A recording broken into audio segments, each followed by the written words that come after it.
tumewaita hapa waandishi wa habari kutoka Pemba Press Club kwa lengo la kuja kuzungumza na kufahamiana, lakini pia kwa mustakabali mzima wa lengo la kutangaza yale mazuri ambayo yatafanywa ama yanaendelea kufanywa katika wilaya hii.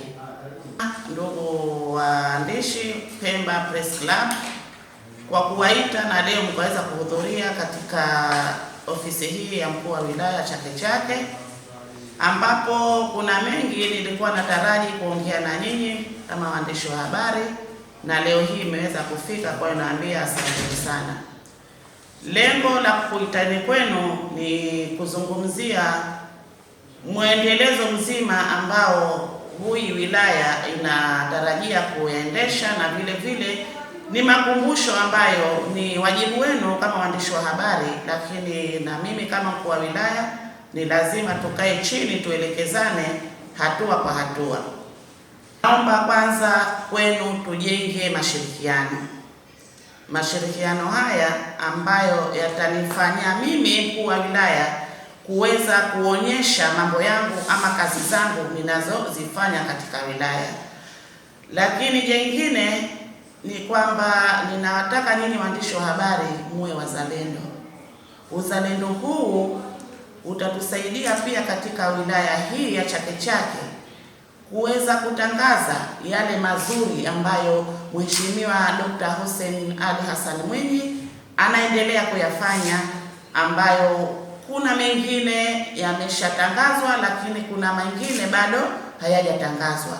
Kwa hiyo waandishi wa habari muwe wazalendo kwa katika kazi yenu kuyatangaza yale ambayo bado hayajafikiwa kutangaza, ili wananchi waweze kuona katika wilaya hii ya Chake Chake kuna maendeleo ambayo Dr. Mwinyi tunaona, ikiwemo barabara zinaendelea kujengwa, majengo ya maofisi mazuri yanaendelea kujengwa, maskuli yetu hayo ambayo yanaendelea kujengwa, lakini pia kuna miradi mbalimbali ya kimaendeleo yanajengwa katika wilaya hii. Kwa hiyo iwe ni chachu ya kuyatangaza mambo haya ili wananchi wapate kuyaelewa yaliyomo katika wilaya ya Chake Chake. Chake nimeweka vipaumbele vyangu, na naomba hivi wananchi wangu wa wilaya Chake Chake muweze kuvijua na kuvizingatia.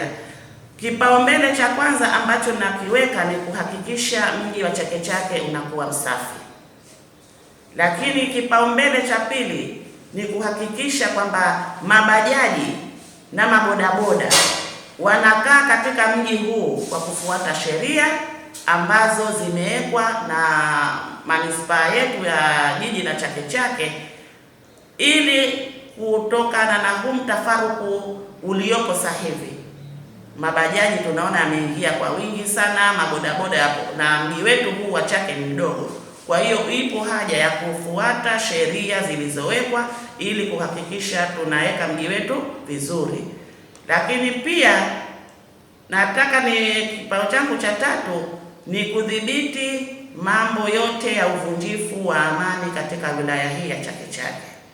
Lakini kipaumbele cha nne nataka nihakikishe kwamba tunapambana na madawa ya kulevya ambayo vijana wengi saa hizi wanaingia katika dimbwi hilo. Kwa hiyo kama mkuu wa wilaya nitahakikisha ninapambana nao vijana hawa, kuona hali inarudi kivingine, kuondosha hii tabia mbaya ya madawa ya kulevya katika wilaya hii. Lakini jambo lingine la tano, nataka nihakikishe kwamba tunapunguza utoro mashuleni, kwa sababu dimbi kubwa la wanafunzi wanakimbia sana mashuleni na kujihusisha katika matendo yaliokuwa hayana maana. Sita, nitapambana na udhalilishaji katika wilaya yangu hii ya Chake Chake. Nitakemea vikali na nitapambana kwa jasho langu lote kuhakikisha suala la udhalilishaji unaondoka kabisa. Kwa niaba ya Pemba Press Club, kwanza tunakushukuru kwa kuamua kutuita na kutaka ushirikiano baina yetu na ofisi ya mkuu wa wilaya. Kwa leo, kwa sababu umetuita hafla, tumekuja kidogo, lakini kwa siku tunategemea utajitayarisha tukuletee timu kubwa ya wanachama wa Press Club na vyombo vingi ambavyo tunavyo, kwa sababu sisi ni matajiri kwa sasa hivi kwa kuwa na vyombo vingi vya habari. Tuna vyombo zaidi ya 12 ndani ya Pemba Press Club. Sasa siku ambayo tutajipanga zaidi, tutakuja wengi na tutaeleza ambayo umekusudia kuyaeleza wananchi. Lakini kwa niaba ya Pemba Press Club, sisi tuna kushauri kwamba uwike muda maalum, kwamba ikifika uzungumze na waandishi wa habari juu ya yale ambayo umeyatekeleza kwenye wilaya yako, na haitakuwa vibaya kwamba na maafisa wako wa wilaya watakuwepo kwenye kikao hicho, na wao wakaeleza lile ambalo wamelifanya kwa kukusaidia wewe na kuisaidia serikali, kwa sababu wewe ni mmoja, lakini naamini una maafisa wengi. Kwa hivyo itakuwa ni vizuri katika kikao hicho na maafisa wakawapo hapa wakaeleza yale ambayo wamekusaidia wewe na wewe kutekeleza lile majukumu ambayo umepewa na rais.